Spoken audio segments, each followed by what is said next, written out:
أعوذ بالله من الشيطان الرجيم.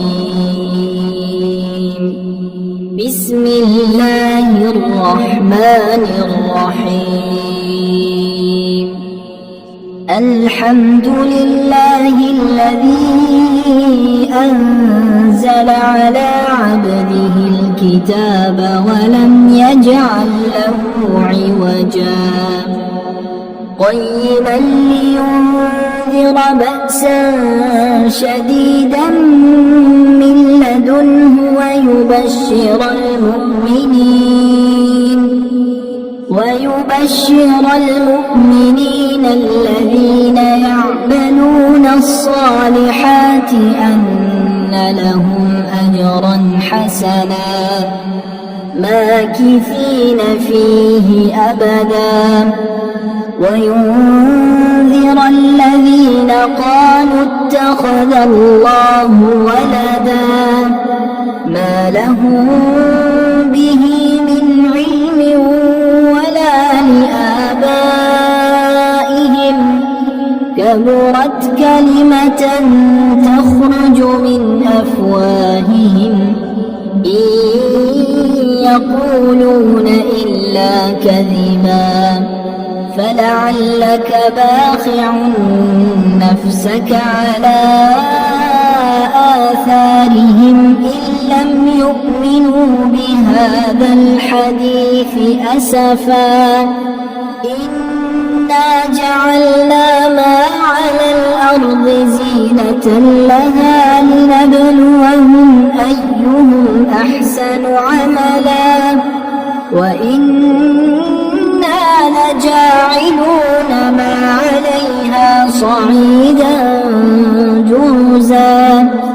أم حسبت أن أصحاب الكهف والرقيم كانوا من آياتنا عجبا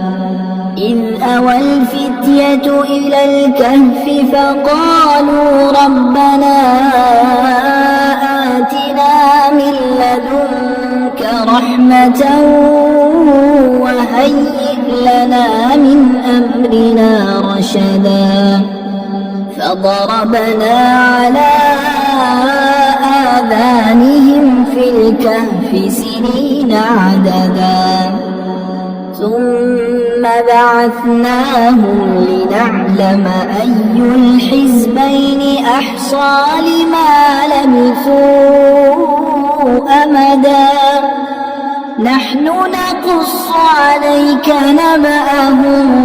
بالحق إنهم فتية آمنوا بربهم وزدناهم هدى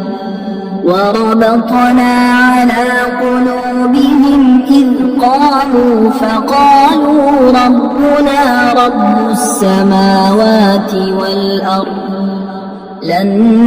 ندعو من دونه إلها لقد قلنا إذا شططا هؤلاء قومنا اتخذوا من دونه آلهة لولا يأتون عليهم بسلطان بين فمن أظلم ممن افترى على الله كذبا وإذ اعتزلتموهم وما يعبدون إلا الله فأووا إلى الكهف ينشر لكم ربكم من رحمته ويهيئ لكم من أمركم مرفقا وترى الشمس إذا طلعت تزاور عن كهفهم ذات اليمين وإذا غربت تقرضهم ذات الشمال وهم في فجوة منه ذلك من آيات الله من يهد الله فهو المهتد ومن يضلل فلن تجد له وليا مرشدا وتحسبهم أيقاظا وهم رقود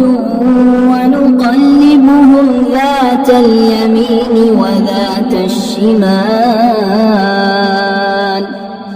وكلبهم باسط ذراعيه بالوصيد لو اطلعت عليهم لوليت منهم فرارا ولملئت منهم رعبا وكذلك بعثناهم ليتساءلوا بينهم قال قائل منهم كم لبثتم قالوا لبثنا يوما أو بعض يوم قالوا ربكم أعلم بما لبثتم فابعثوا أحدكم بورقكم هذه إلى المدينة فلينظر أيها أزكى طعاما فليأتكم برزق منه وليتلطف ولا يشعرن بكم أحدا إنهم إن يظهروا عليكم يرجموكم أو يعيدوكم في ملتهم ولن تفلحوا إذا أبدا وكذلك أعثرنا عليهم ليعلموا أن وعد الله حق وأن الساعة لا ريب فيها إذ يتنازعون بينهم أمرهم فقالوا ابنوا عليهم بنيانا ربهم أعلم بهم قال الذين غلبوا على أمرهم لنتخذن عليهم مسجدا سيقولون ثلاثة رابعهم كلبهم ويقولون خمسة سادسهم كلبهم رجما بالغيب ويقولون سبعة وثامنهم كلبهم قل ربي أعلم بعدتهم ما يعلمهم إلا قليل فلا تمار فيهم إلا مراء ظاهرا ولا تستفت فيهم منهم أحدا ولا تقولن لشيء إني فاعل ذلك غدا إلا أن يشاء الله واذكر ربك إذا نسيت وقل عسى أن يهديني ربي لأقرب من هذا رشدا ولبثوا في كهفهم 300 سنين وازدادوا 9 قل الله أعلم بما لبثوا له غيب السماوات والأرض أبصر به وأسمع ما لهم من دونه من ولي ولا يشرك في حكمه أحدا واتل ما أوحي إليك من كتاب ربك لا مبدل لكلماته ولن تجد من دونه ملتحدا واصبر نفسك مع الذين يدعون ربهم بالغداة والعشي يريدون وجهه ولا تعد عيناك عنهم تريد زينة الحياة الدنيا ولا تطع من أغفلنا قلبه عن ذكرنا واتبع هواه وكان أمره فرطا وقل الحق من ربكم فمن شاء فليؤمن ومن شاء فليكفر إنا أعتدنا للظالمين نارا أحاط بهم سرادقها وإن يستغيثوا يغاثوا بماء كالمهل يشوي الوجوه بئس الشراب وساءت مرتفقا إن الذين آمنوا وعملوا الصالحات إنا لا نضيع أجر من أحسن عملا أولئك لهم جنات عدن تجري من تحتهم الأنهار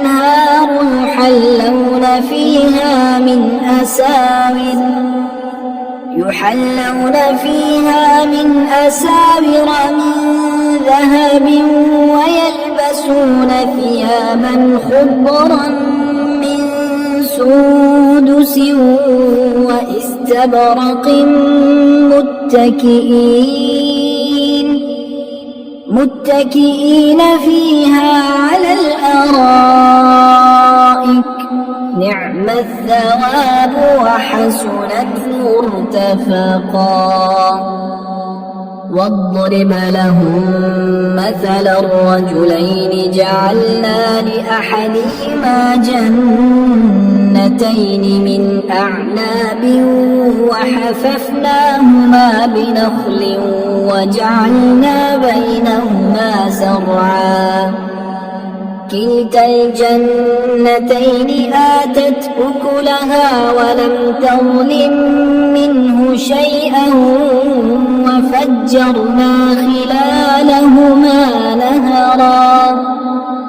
وكان له ثمر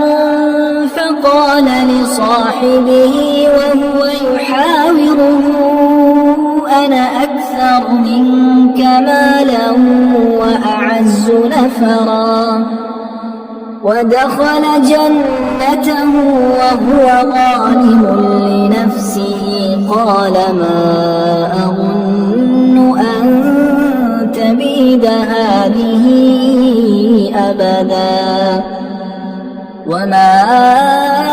أظن الساعة قائمة ولئن رددت إلى ربي لأجدن خيرا منها منقلبا قال له صاحبه وهو يحاوره أكفرت بالذي خلقك من تراب ثم من نطفة ثم سواك رجلا لكن هو الله ربي ولا أشرك بربي أحدا ولولا إذ دخلت جنتك قلت ما شاء الله لا قوة إلا بالله إن ترني أنا أقل منك مالا وولدا فعسى ربي أن يؤتيني خيرا من جنتك ويرسل عليها حسبانا من السماء فتصبح صعيدا زلقا أو يصبح ماؤها غورا فلن تستطيع له طلبا وأحيط بثمره فأصبح يقلب كفيه على ما أنفق فيها وهي خاوية على عروشها ويقول يا ليتني لم أشرك بربي أحدا ولم تكن له فئة ينصرونه من دون الله وما كان منتصرا هنالك الولاية لله الحق هو خير ثوابا وخير عقبا واضرب لهم مثل الحياة الدنيا كماء أنزلناه من السماء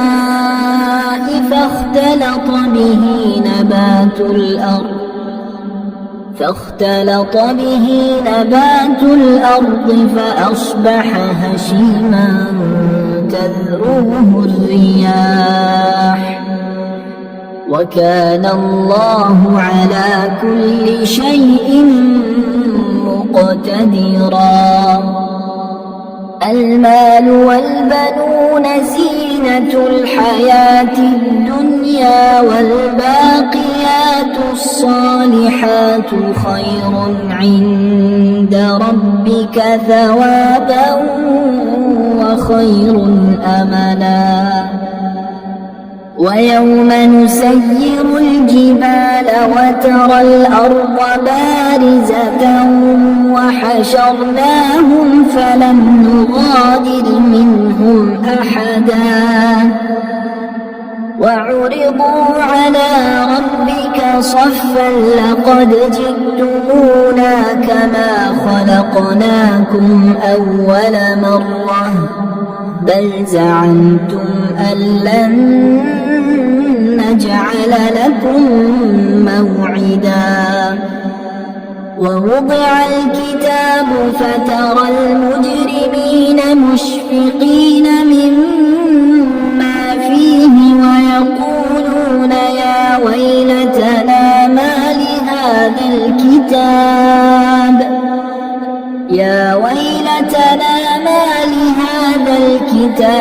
لا يغادر صغيرة ولا كبيرة إلا أحصاها ووجدوا ما عملوا حاضرا ولا يظلم ربك أحدا وإذ قلنا للملائكة اسجدوا لآدم فسجدوا إلا إبليس كان من الجن ففسق عن أمر ربه أفتتخذونه وذريته أولياء من دوني وهم لكم عدو بئس للظالمين بدلا ما أشهدتهم خلق السماوات والأرض ولا خلق أنفسهم وما كنت متخذ المضلين عضدا ويوم يقول نادوا شركائي الذين زعمتم فدعوهم فلم يستجيبوا لهم وجعلنا بينهم موبقا ورأى المجرمون النار فظنوا أنهم مواقعوها ولم يجدوا عنها مصرفا ولقد صرفنا في هذا القرآن للناس من كل مثل وكان الإنسان أكثر شيء جدلا وما منع الناس أن يؤمنوا إذ جاءهم الهدى ويستغفروا ربهم إلا أن تأتيهم سنة الأولين أو يأتيهم العذاب قبلا وما نرسل المرسلين إلا مبشرين ومنذرين ويجادل الذين كفروا بالباطل ليدحضوا به الحق واتخذوا آياتي وما أنذروا هزوا ومن أظلم ممن ذكر بآيات ربه فأعرض عنها ونسي ما قدمت يداه إنا جعلنا على قلوبهم أكنة أن يفقهوه وفي آذانهم وقرا وإن تدعوهم إلى الهدى فلن يهتدوا إذا أبدا وربك الغفور ذو الرحمة لو يؤاخذهم بما كسبوا لعجل لهم العذاب بل لهم موعد لن يجدوا من دونه موئلا وتلك القرى أهلكناهم لما ظلموا وجعلنا لمهلكهم موعدا وإذ قال موسى لفتاه لا أبرح حتى أبلغ مجمع البحرين أو أمضي حقبا فلما بلغا مجمع بينهما نسيا حوتهما فاتخذ سبيله في البحر سربا فلما جاوزا قال لفتاه آتنا غداءنا لقد لقينا من سفرنا هذا نصبا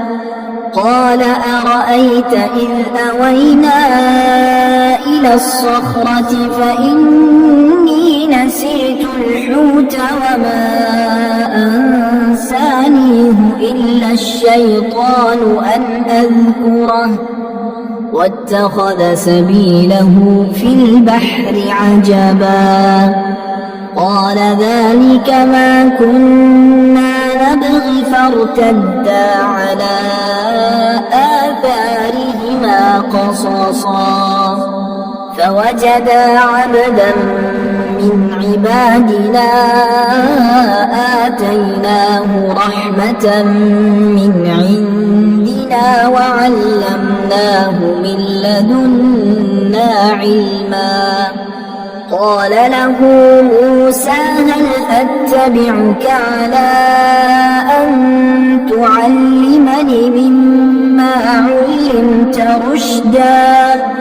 قال إنك لن تستطيع معي صبرا وكيف تصبر على ما لم تحط به خبرا قال ستجدني إن شاء الله صابرا ولا يعصينك أمرا. قال فإن اتبعتني فلا تسألني عن شيء حتى أحدث لك منه ذكرا. فانطلقا حتى إذا ركبا في السفينة خرقها قال أخرقتها لتغرق أهلها لقد جئت شيئا إمرا. قال ألم أقل إنك لن تستطيع معي صبرا. قال لا تؤاخذني بما نسيت ولا ترهقني من أمري عسرا. فانطلقا حتى إذا لقيا غلاما فقتله قال أقتلت نفسا زكية بغير نفس لقد جئت شيئا نكرا. قال ألم أقل لك إنك لن تستطيع معي صبرا. قال إن سألتك عن شيء بعدها فلا تصاحبني قد بلغت من لدني عذرا. فانطلقا حتى إذا أتيا أهل قرية استطعما أهلها فأبوا أن يضيفوهما فوجدا فيها جدارا يريد أن ينقض فأقامه. قال لو شئت لاتخذت عليه أجرا. قال هذا فراق بيني وبينك سأنبئك بتأويل ما لم تستطع عليه صبرا. أما السفينة فكانت لمساكين يعملون في البحر فأردت أن أعيبها وكان وراءهم ملك يأخذ كل سفينة غصبا. وأما الغلام فكان أبواه مؤمنين فخشينا أن يرهقهما طغيانا وكفرا. فأردنا أن يبدلهما ربهما خيرا منه زكاة وأقرب رحما. وأما الجدار فكان لغلامين يتيمين في المدينة وكان تحته كنز لهما وكان أبوهما صالحا. فأراد ربك أن يبلغا أشدهما ويستخرجا كنزهما رحمة من ربك وما فعلته عن أمري ذلك تأويل ما لم تسطع عليه صبرا. ويسألونك عن ذي القرنين قل سأتلو عليكم منه ذكرا.